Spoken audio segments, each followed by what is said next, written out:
Ok, en esta ocasión voy a hablar acerca del aire acondicionado automotriz, voy a hablar acerca de las fallas y del funcionamiento. Obviamente es muy importante saber cuáles son las fallas principales de lo que es el sistema de aire acondicionado automotriz, pero para entenderlo bien necesitamos entender primero por lo menos a grandes rasgos los fundamentos de cómo funciona este sistema. Entonces lo que voy a hacer a continuación. Para eso ya tengo aquí este diagrama de un sistema sencillo de aire acondicionado automotriz y voy a tratar de explicar lo más rápido posible y lo más fácil de entender para que no se haga complicado ni tedioso esto del aire acondicionado automotriz. Vamos a tomarlo como una introducción de cómo es que funciona el sistema. Entonces, primero que nada, vamos a comenzar nuestro ciclo de lo que es el aire acondicionado automotriz aquí en lo que es el compresor. Vamos a tomar el compresor como punto de partida. Pero antes de eso vamos a hablar de el refrigerante. Una parte muy importante de nuestro sistema va a ser obviamente el refrigerante. Es el que se va a calentar y se va a enfriar en el ciclo constantemente a presión para poder enfriar el evaporador y que nosotros podamos tener aire frío dentro de la cabina del auto. Entonces este refrigerante que se utiliza en la actualidad, el más utilizado es el R134A. Y hay un dato bien importante para empezar con esto de lo que es el refrigerante. El punto de ebullición del refrigerante R134A va a ser de menos 26.2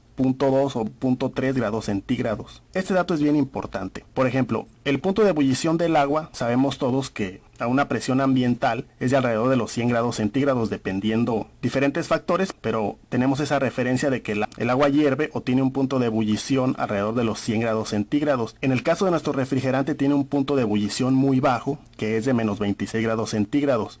Entonces, para que nosotros podamos tener refrigerante en estado líquido, tenemos que tener una temperatura menor a menos 26 grados centígrados. Pero aquí en el sistema nos vamos a encontrar con situaciones en las cuales el refrigerante va a estar líquido a temperaturas muy superiores a menos 26 grados centígrados. ¿Cómo vamos a lograr esto o cómo se va a lograr esto? Si supuestamente el punto de ebullición es menos 26 grados centígrados, esto se va a lograr gracias a la alta presión. Los líquidos tienen una propiedad física, la cual dice que a mayor presión, mayor va a ser el punto de ebullición de cualquier líquido. En el caso de nuestro refrigerante, a una presión normal, una presión ambiental, vamos a tener un punto de ebullición de menos 26 grados centígrados, como lo menciono, pero ya a presiones más altas ese punto de ebullición se va a ir incrementando, lo cual nos va a permitir tener el refrigerante en estado líquido a altas temperaturas gracias a la alta presión que se maneja en el sistema.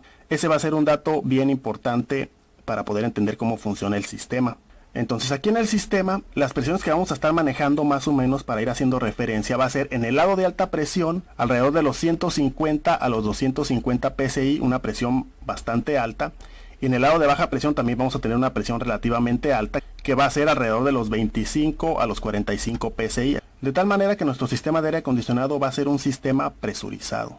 Entonces antes de empezar a explicar cómo funciona el sistema vamos a repasar los componentes principales. Vamos a tener nuestro compresor que está impulsado por la correa y se va a enganchar y desenganchar gracias al clutch. Vamos a tener también el radiador o el condensador que está junto con el radiador del sistema de enfriamiento del motor. Vamos a tener el ventilador, también muy importante para lo que es el sistema. Por supuesto vamos a tener todas las líneas por donde corre el refrigerante. Vamos a tener una parte muy importante que es el tubo de orificio, que va a dividir la parte de alta presión con la parte de baja presión. Para este sistema que estoy explicando se va a utilizar tubo de orificio, pero va a haber otros sistemas en los cuales se va a utilizar otro componente que se llama válvula de expansión, que va a realizar una función muy parecida al tubo de orificio. Vamos a tener los puertos, el de baja y el de alta, que es por donde se le hace servicio al sistema. Vamos a tener lo que es el evaporador, que va a ser este de aquí. El evaporador es el que va a estar dentro de lo que es el tablero del auto, entre lo que es el tablero y la pared de contrafuegos. Ahí va a estar y es la parte que se va a enfriar y a través de la cual va a pasar el aire desde el exterior para que podamos tener aire frío en el interior del auto. Vamos a tener también lo que es el blower motor o el soplador de aire, que es el ventilador que está también en esa unidad dentro de lo que es el tablero y es la que va a empujar el aire de afuera hacia adentro a manera de ventilador. Y finalmente vamos a tener lo que es el acumulador, que entre otras cosas se va a encargar de extraer la humedad que pudiera tener el refrigerante y a la misma vez de evitar que llegue líquido a nuestro compresor. Es una parte también bastante importante. Entonces estos son los componentes principales de los cuales va a constar el sistema.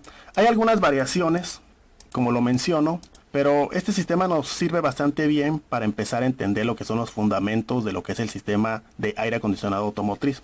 Entonces vamos a empezar aquí en nuestro compresor. Como lo mencionamos, nuestro refrigerante va a salir en estado gaseoso a baja presión de aquí del acumulador. Ya va a estar libre de humedad y ya va a estar totalmente convertido a gas previo a entrar a lo que es el compresor. Entonces, ¿qué va a hacer nuestro compresor? Nuestro compresor lo que va a hacer es que va a comprimir ese gas y le va a elevar la presión y al mismo tiempo va a elevar la temperatura de lo que es el refrigerante. Entonces ese refrigerante va a pasar aquí por el compresor, va a subir de presión y de temperatura y a través de la tubería va a llegar hacia nuestro condensador. Nuestro condensador va a ser una tubería a través de la cual va a pasar aire forzada por el ventilador, que va a ser uno de los ventiladores que están enfrente de lo que es el vehículo. Uno es para el radiador del motor, otro es para el radiador del aire acondicionado, que va a ser este. Entonces ahí el refrigerante va a perder calor y se va a empezar a condensar, se va a empezar a convertir en líquido, y saliendo de aquí del condensador vamos a tener ya no un gas a alta presión, sino que ahora vamos a tener un líquido a alta presión. Entonces, para hacernos una idea más o menos de las temperaturas que se van manejando en el sistema, en esta parte, como podemos ver justamente aquí, estamos hablando de que el refrigerante va a andar más o menos sobre los 90 grados centígrados, un aproximado, y ya cuando salga acá, ya en estado líquido, se le va a bajar la temperatura y va a andar más o menos entre los 60 grados centígrados. Son datos aproximados, a grandes rasgos, nomás para hacernos una idea de cómo va fluyendo lo que es el ciclo del refrigerante.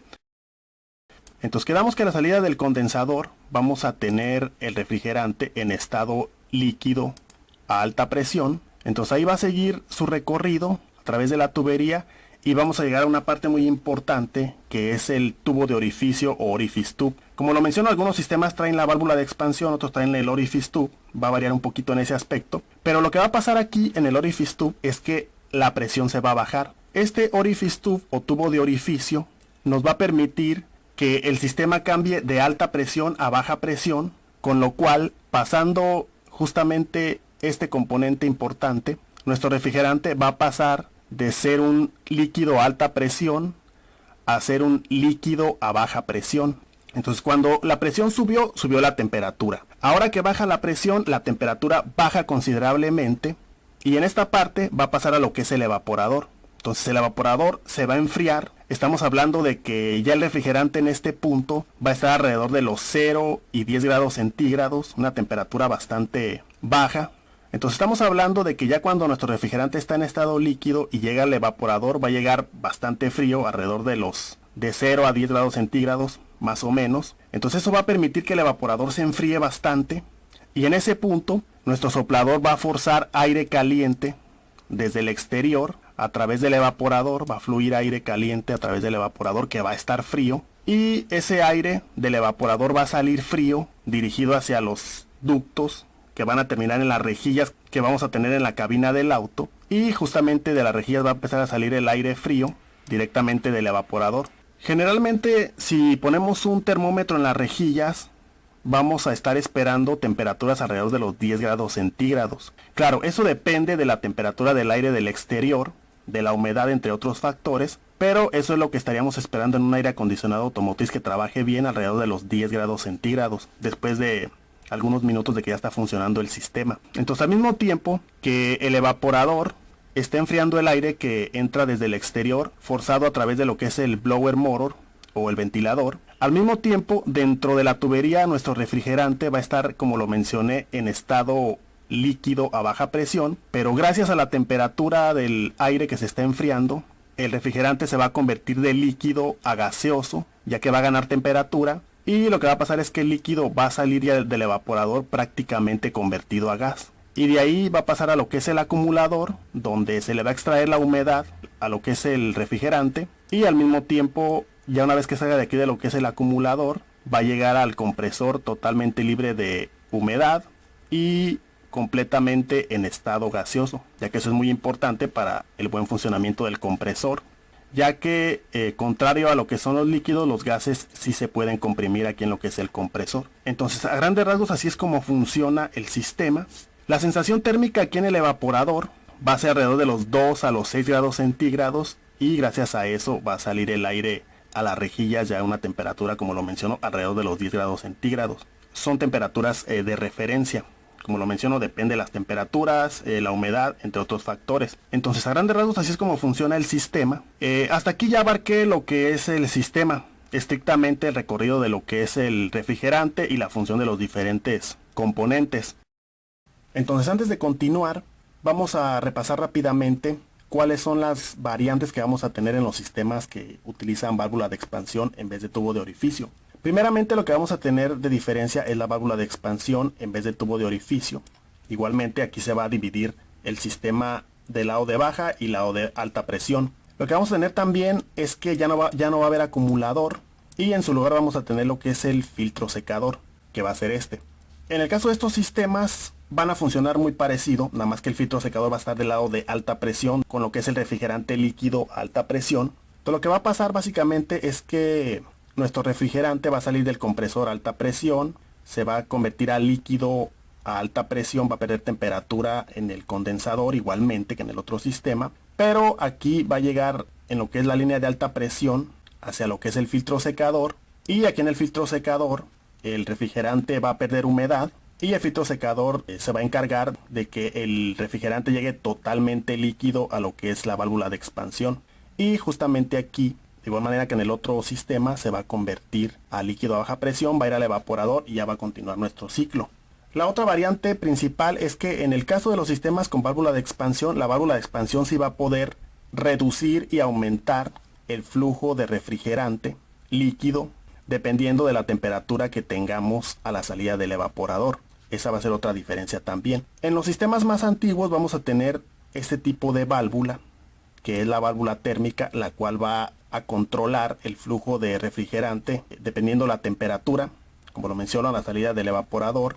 Y ya en los sistemas más modernos vamos a tener otro tipo de válvula de expansión con doble orificio, y este tipo de válvulas van a traer dos líneas y son las que se están utilizando mucho actualmente, este tipo de válvula de expansión de dos líneas. Esta válvula de expansión de dos líneas va a trabajar prácticamente de la misma manera, nada más que en el caso de la válvula de expansión no va a controlar el flujo de acuerdo a la temperatura a la salida del evaporador, sino que lo va a controlar de acuerdo a la presencia de nuestro refrigerante en estado gaseoso, ya que la línea de baja presión que sale del evaporador va a pasar precisamente por la válvula de expansión.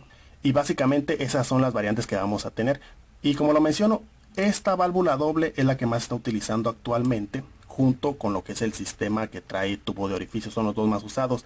Ya este sistema de válvula térmica ya es más para autos ya de modelos más viejos. Entonces, como pudimos ver, así es como funciona el sistema, pero obviamente tiene que haber mandos, tanto para seleccionar temperatura, para seleccionar velocidad y para gestionar cuándo se debe de accionar el compresor y cuándo se debe de detener el compresor. Entonces, para eso vamos a tener diferentes sensores o switches. Eso va a variar dependiendo del sistema, pero generalmente vamos a tener un sensor o un switch de alta presión y vamos a tener otro de baja presión. A veces hay un sensor aquí en el evaporador y uno de baja presión, a veces son nada más dos y uno es de dos funciones, depende de los sistemas, pero a grandes rasgos así es como va a funcionar. Entonces estos switches van a reportar las presiones a lo que es la computadora, y a la misma vez los controles que tenemos nosotros en la cabina del auto, en el tablero de lo que es el auto, van a estar conectados también a la computadora. Entonces cuando nosotros, por ejemplo, activamos la opción de aire frío, esa señal va a llegar a la computadora. Entonces la computadora va a sacar una señal hacia un relevador, por ejemplo, y ese relevador va a sacar la señal para que se active nuestro compresor. De esa manera empieza lo que es el ciclo del aire acondicionado. Entonces nuestro compresor empieza a funcionar, el sistema empieza a funcionar, el gas empieza a circular a través del sistema y vamos a empezar a tener el aire acondicionado funcionando. Obviamente también al mismo tiempo la misma computadora va a gestionar cuándo se debe de activar lo que es el ventilador del radiador o del condensador, que también es bastante importante. Entonces, de esa manera es en la que va a estar trabajando el sistema. Ahora, estos switches o sensores van a ser muy importantes, ya que van a estar reportando las presiones del sistema, que son bastante importantes. Por ejemplo, Si en un momento determinado nuestro evaporador está funcionando, se está poniendo frío y el aire del exterior no está tan caliente y ya esta zona de aquí se está enfriando demasiado, por ejemplo, en ese momento las presiones van a salirse de los valores preestablecidos. Entonces, para evitar que se congele el área del evaporador y que pueda sufrir daños, lo que va a hacer es que este sensor va a reportar a la computadora y la computadora, con los valores predeterminados que tiene, según los parámetros aceptables para las presiones, ya sea de alta o de baja, nos va a estar activando y desactivando lo que es el control para el compresor. De esa manera se va a detener el funcionamiento del aire acondicionado dependiendo de los escenarios que tengamos en cuanto a presiones. Si la presión empieza a subir demasiado, la computadora se va a dar cuenta a través de los sensores y va a cortar lo que es la activación del compresor. De igual manera, si tenemos presiones muy bajas por alguna fuga que tengamos de refrigerante, empezamos a perder refrigerante en el sistema, las presiones se van muy abajo, entonces las condiciones no son seguras para nuestro compresor o para nuestro sistema. En ese momento, pues los valores van a estar fuera de lo que son los parámetros y la computadora va a desactivar lo que es el compresor. Así es que a grandes rasgos es como funciona el sistema.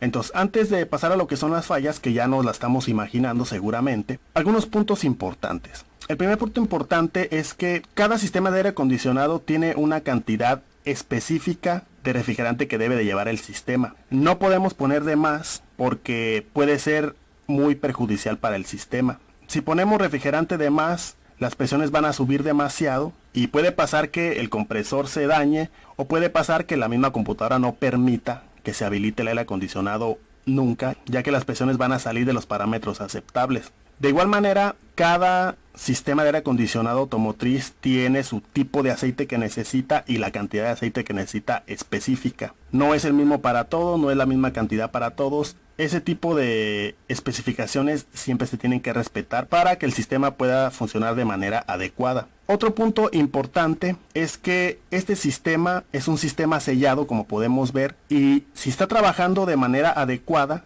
no debe escaparse nada de refrigerante. No tenemos la necesidad de ponerle más refrigerante, ya que es un sistema sellado. Eso también es muy importante. No es de que si está funcionando bien hay que ponerle más refrigerante para que enfríe más. No, eso no trabaja así. Esto es un sistema sellado que, como lo menciono, si funciona bien no se necesita poner más refrigerante. Entonces, dicho todo esto, ahora sí nos podemos imaginar lo que son las fallas. Como podemos ver, cualquier componente puede ser falla, desde los sensores o los switches hasta los controles, el cableado, el relevador del compresor, el clutch del compresor. Todo eso puede representar falla en lo que es el sistema de aire acondicionado automotriz. Por supuesto, también lo que son las fugas, radiadores golpeados también, un ventilador que no funciona también, un acumulador que ya absorbió humedad también. Entonces todos los componentes pueden fallar y pueden hacer que no tengamos aire acondicionado en el auto. Pero la falla más común en los sistemas de aire acondicionado generalmente son las fugas. Y las fugas pueden estar en el radiador, pueden estar en las líneas, pueden estar en los puertos de servicio. Es una falla muy común las fugas por los puertos de servicio. Muchas veces las fugas se andan buscando por todos lados y los que las ocasionan son los puertos de servicio, principalmente el puerto de baja, ya que en ese puerto de baja es donde se acostumbra a poner estas latas que venden en las tiendas de autopartes y en otro tipo de tiendas grandes. Venden unas latas con refrigerante, con las cuales cualquiera puede poner refrigerante a los sistemas de aire acondicionado automotriz. Entonces muchas veces esos aplicadores no se usan de la manera correcta o no tienen la calidad correcta. Y si el propietario del auto tiene la costumbre de estar moviéndole mucho ahí, este tipo de puertos de servicio se estropean con bastante frecuencia y son muy comúnmente causa de fugas en el sistema. Otra de las fugas muy incómodas y que son la pesadilla de mucha gente son las fugas en el evaporador. Obviamente, si nosotros tenemos una fuga en el sistema, nuestro refrigerante se va a empezar a escapar y va a llegar el punto en el que ya no nos va a enfriar o nos va a enfriar muy poco. Entonces, si tenemos una fuga en el sistema, el refrigerante se va a empezar a escapar poco a poco y va a llegar a un punto en el que va a enfriar muy poco o ya no va a enfriar. Primero hay que dejar bien en claro que lo más correcto es, si tenemos una fuga y estamos perdiendo refrigerante y ya enfría muy poco nuestro aire acondicionado, lo más correcto es mandar el vehículo al taller para que le hagan el servicio que le tienen que hacer y se resuelva la fuga, se repare la fuga. Eso es lo más correcto. Entonces, estas son las fallas más comunes. Como lo menciono, cualquier parte puede representar falla, pero las fugas son las más recurrentes.